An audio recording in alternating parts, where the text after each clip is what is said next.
جشن میلاد النبی صلی اللہ علیہ وسلم مذہبی جوش جذبے کے ساتھ منایا گیا۔ آقائے دو جہاں صلی اللہ علیہ وسلم سے بے پایاں محبت، عقیدت اور عظیم احترام کا اظہار وفاقی دارالحکومت اسلام آباد، کراچی، لاہور، پشاور، کوئٹہ سمیت ملک بھر کے چھوٹے بڑے شہروں میں جلوس اور ریلیاں۔ کراچی میں آرام باغ اور نیو میمن مسجد، بولٹن مارکیٹ سے مرکزی اور شہر بھر سے سینکڑوں چھوٹے بڑے جلوس اور ریلیاں نکلی۔ عاشقان رسول کی بڑی تعداد میں شرکت، امن، محبت، بھائی چارے اور قربانی کا پیغام لیے ہوئے محبت رسالت کا بھرپور مظاہرہ۔ دن کا آغاز وفاقی دارالحکومت میں 31 اور صوبائی دارالحکومتوں میں 21 توپوں کی سلامی سے ہوا۔ نماز فجر کے بعد مساجد اور گھروں میں ملک کی ترقی، سلامتی، خوشحالی اور امت مسلمہ کے اتحاد کے لیے خصوصی دعائیں کی گئیں۔ عید میلاد النبی صلی اللہ علیہ وسلم کے سلسلے میں شہر شہر اور گلی گلی چراغاں اور مساجد، بلند عمارتوں، بازاروں کو خوبصورتی کے ساتھ سجایا گیا۔ سیرت نبوی صلی اللہ علیہ وسلم ہی دنیا کے مسائل کا حل ہے۔ صدر مملکت کا قوم کو پیغام۔ آصف زرداری کا کہنا تھا کہ یہ دن خوشی، عقیدت اور تعلیمات نبوی پر عمل کے عہد کا دن ہے۔ وزیراعظم شہباز شریف نے کہا کہ اتحاد، محبت اور بھائی چارہ ہی مسائل سے نکلنے کا راستہ ہے۔ نبی اکرم صلی اللہ علیہ وسلم نے یتیموں اور ضرورت مندوں کی مدد کا عملی درس دیا۔ صدر مملکت نے میلاد النبی صلی اللہ علیہ وسلم پر قیدیوں کی سزا میں 180 روز کی خصوصی معافی منظور کی۔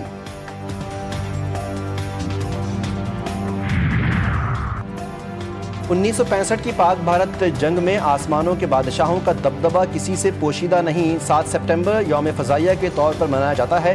یہ دن پاک فضائیہ کے شہداء کو ان کی جرت، پیشہ ورانہ مہارت اور قربانی پر خراج عقیدت کے لیے وقف ہے۔ مقصد آنے والی نسلوں کے لیے لگن اور بہادری کی علامت اور انہیں قوم کی حفاظت کے عزم کی یاد دلاتا ہے۔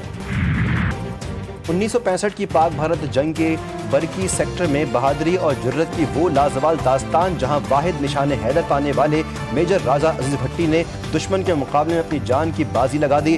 6 سپٹمبر کی صبح نماز فجر کے بعد میجر عزیز بھٹی دوربین کے ذریعے جائزہ لے رہے تھے۔ ہدیارہ کی جانب دشمن کی پیش قدمی دیکھ کر فوراً فائر کا حکم دیا۔ تابڑ توڑ حملوں سے دشمن کے قدم اکھڑ گئے۔ وزیراعظم سے فلسطینی صدر ڈاکٹر محمود عباس کے مشیر محمود صدیقی الحباش کی ملاقات۔ شہباز شریف کا فلسطینیوں کے لیے پاکستانی عوام کی غیر مزلزل حمایت کا اعادہ۔ کہا کہ سفارتی فورم پر فلسطینی عوام کے حقوق کے لیے پوری قوت سے آواز بلند کریں گے۔ محمود صدیقی الحباش نے نیوز کانفرنس میں کہا، صہیونی فورسز فلسطینی سرزمین پر قبضہ چاہتی ہیں، غزہ کو فلسطین سے کوئی جدا نہیں کر سکتا۔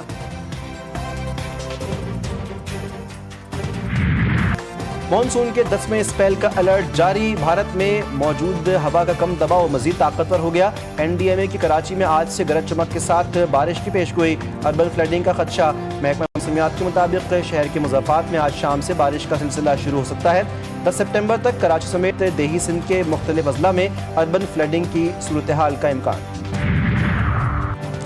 اسلام آباد اور پنجاب کے شمالی علاقوں میں شدید طوفانی بارشوں اور ممکنہ اربن فلڈنگ کا الرٹ جاری۔ NDMA کے مطابق اگلے 2 سے 6 گھنٹے میں اسلام آباد، راولپنڈی، مری، گلیات، اٹک، چکوال، جہلم میں اربن فلڈنگ کا خطرہ ہے۔ بادلوں کے سسٹم کے باعث ان علاقوں میں موسلا دھار بارش ہو سکتی ہے۔ طوفانی بارش سے پہاڑی علاقوں میں لینڈ سلائڈنگ کا امکان ہے۔ کمزور انفراسٹرکچر کو نقصان پہنچ سکتا ہے۔ اب تک ملک بھر میں بارشوں اور سیلاب سے 907 افراد ہلاک، 1044 زخمی۔ NDMA کے مطابق گزشتہ 24 گھنٹے کے دوران مزید 2 افراد جاں بحق ہوئے۔ ان کی موت دریا میں ڈوبنے سے ہوئی اور ان کا تعلق پنجاب کے شہر ٹوبہ ٹیک سنگھ سے ہے۔ اگلے دنوں میں پانی کے فلوز اب بتدریج کمی کی طرف انشاءاللہ جائیں گے۔ اسی طرح اب جو راوی پہ ہمیں مین پرابلم تھا اور بیک واٹر ایفیکٹ کا بھی پرابلم تھا سدنائی کے مقام پر، وہ بھی اب تقریباً 1,70,80,000 سے کم ہو کر 1,02,000 کیوسکس پہ سدنائی اس وقت چل رہا ہے۔ 18 سے 22 گھنٹے میں کسی دریا پر نیا الرٹ جاری نہیں ہوا۔ آئندہ 12 گھنٹے انتہائی اہم ثابت ہوں گے۔ DGPDM میں پنجاب نے نیوز کانفرنس کرتے ہوئے کہا، گزشتہ 24 گھنٹے میں بھارت سے 2 لاکھ کیوسک پانی پاکستان کی طرف آیا۔ گجرات میں بہت زیادہ سیلابی صورتحال کا سامنا ہے۔ ہیڈ سلیمانکی پر پانی کی سطح میں کمی آئی ہے۔ ستلج میں بارش نہ ہوئی تو کمی آئے گی۔ راوی میں ہیڈ سدھنائی کے مقام پر 1,10,000 کیوسک پانی کا ریلا گزر رہا ہے۔ سیلاب دریائے سندھ میں داخل ہونے میں مزید 24 گھنٹے لگیں گے۔ اب تک اموات کی تعداد 51 ہو گئی۔ 42 لاکھ افراد اور 4,000 سے زائد گاؤں متاثر ہوئے۔ جلال پور پیروالا دریائے چناب میں کشتی الٹ گئی۔ خاتون اور 4 بچوں سمیت 5 افراد جاں بحق۔ واقعہ نواحی علاقے بچہ سندیلا میں پیش آیا۔ کشتی میں بچوں اور خواتین سمیت 20 سے زائد افراد سوار تھے، کئی کو نکال لیا گیا۔ ڈوبنے والے باقی افراد کی تلاش کے لیے ریسکیو آپریشن جاری۔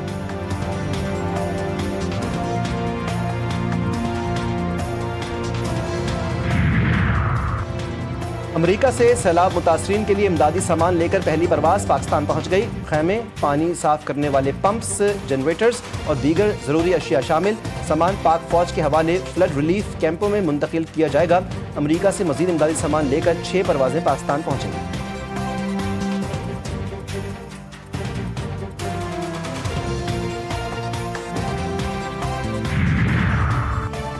وزیراعظم کی جاتی عمرہ میں نون لیگی صدر نون نواز شریف سے خصوصی ملاقات۔ لیگی صدر کو شنگھائی کانفرنس اور عالمی رہنماؤں سے ملاقاتوں کی تفصیلات سے آگاہ کیا۔ وزیراعظم کی بلاول بھٹو کی کسانوں کے زرعی قرضے مؤخر کرنے کی تجویز پر بھی مشاورت۔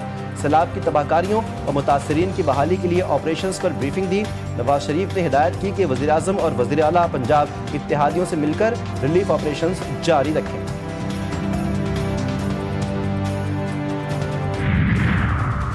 ملک میں سیلابی صورتحال۔ کراچی میں گندم کی قیمت میں اضافہ 1 سال کی بلند ترین سطح پر جا پہنچی۔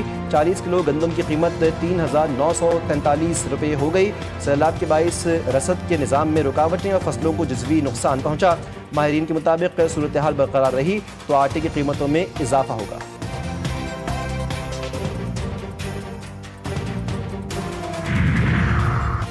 ضلع باجوڑ کی تحصیل خار میں کرکٹ میچ کے دوران گراؤنڈ میں دھماکہ، ایک شخص فضل اللہ جاں بحق اور بچہ زخمی۔ دھماکے کے بعد کرکٹ گراؤنڈ میں بھگدڑ مچ گئی۔ پولیس جائے وقوع سے شواہد اکٹھے کر کے تحقیقات میں مصروف۔ پاکستان اور چین کی درمیان 4 ارب ڈالرز کی زرعی مفاہمت کی یادداشتوں پر دستخط۔ پاک چین زرعی سرمایہ کاری کانفرنس کے دوران پاکستان اور چین کے درمیان زرعی شعبے میں 4 ارب ڈالر سے زائد مالیت کے تاریخی معاہدے طے پا گئے۔ وفاقی وزیر national food security Rana Tanveer Hussain نے بیجنگ میں چینی کمپنیوں کے اعلیٰ حکام سے ملاقاتیں بھی کی۔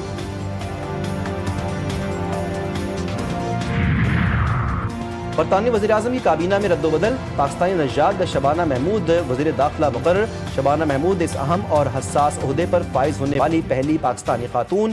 امیگریشن، پولیسنگ اور قومی سلامتی جیسے معاملات کی ذمہ دار ہوں گی۔ برطانوی کابینہ میں رد و بدل کرتے ہوئے وزیر خارجہ ڈیوڈ لیمی کو ڈپٹی وزیر اعظم بنا دیا گیا۔ صہیونی فوج کے غزہ سٹی میں وحشیانہ حملے، کئی بلند عمارتیں ملبے کا ڈھیر بنا دیں، مزید عمارتیں تباہ کرنے کی دھمکی۔ تصویر جاری۔ متاثرین میں افراتفری۔ صبح سے جاری حملوں میں 60 فلسطینی شہید، درجنوں زخمی ہوئے۔ شہداء میں 16 امداد کے متلاشی شامل۔ بھوک کی شدت سے 4 فلسطینی دم توڑ گئے۔ غزہ کا محاصرہ توڑنے کے لیے بارسلونا سے روانہ ہونے والا عالمی سمود فلوٹیلا منزل کی جانب رواں دواں۔ عالمی ادارہ صحت کے سربراہ ٹیڈروس ادھانوم نے کہا، غزہ کے لوگوں کی بھوک سے اسرائیل کو محفوظ نہیں بنایا جا سکتا۔ پاکستان کی فلسطینیوں کو جبری بے گھر کرنے سے متعلق اسرائیلی قیادت کے بیانات کی مذمت۔ ترجمان دفتر خارجہ کہتے ہیں کہ اسرائیلی اقدامات بین الاقوامی قوانین کی خلاف ورزی ہیں۔ اسرائیل امن و استحکام کی کوششوں کو سبوتاژ کرنے کی دانستہ کوششیں کر رہا ہے۔ جبری نقل مکانی، غیر قانونی اسرائیلی بستیوں میں توسیع، انسانی حقوق کی بے توقیری ہے۔ عالمی برادری فلسطین میں انسانی حالت زار سے نمٹنے کے لیے اپنا کردار نبھائے۔ عالمی برادری اسرائیل کو جواب دہ ٹھہرائے۔ بھارت زیادہ دیر تک واشنگٹن کا دباؤ نظر انداز نہیں کر پائے گا۔ امریکی وزیر تجارت ہارورڈ لٹنک کا انتباہ، کہا توقع ہے بھارت جلد معافی مانگے گا اور رکے ہوئے تجارتی مذاکرات کو دوبارہ شروع کرے گا۔ انہوں نے خبردار کیا کہ اگر بھارت نے امریکہ کی حمایت نہیں کی تو اس پر مزید ٹیرفز لگیں گے۔ معروف امریکی صحافی اور سیاسی مبصر جیکسن ہینکل کا جلد پاکستان کے دورے کا اعلان۔ ایکس پر پیغام میں لکھا کہ وہ جلد پاکستان کا دورہ کریں گے لیکن وہ کبھی بھارت نہیں جائیں گے۔ جیکسن ہینکل پوری دنیا میں صہیونیت کے خلاف توانا آوازوں میں سے ایک۔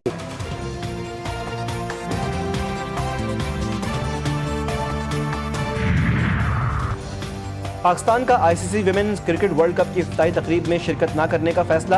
ہائیبرڈ ماڈل کے تحت پاکستان اپنے میچز سری لنکا میں کھیلے گا۔ ورلڈ کپ 30 ستمبر سے 9 نومبر تک بھارت اور سری لنکا میں شیڈیول ہے۔ ایونٹ میں شریک ٹیموں کے کپتانوں کا ٹرافی کے ساتھ فوٹو سیشن آئی سی سی کی روایت ہے۔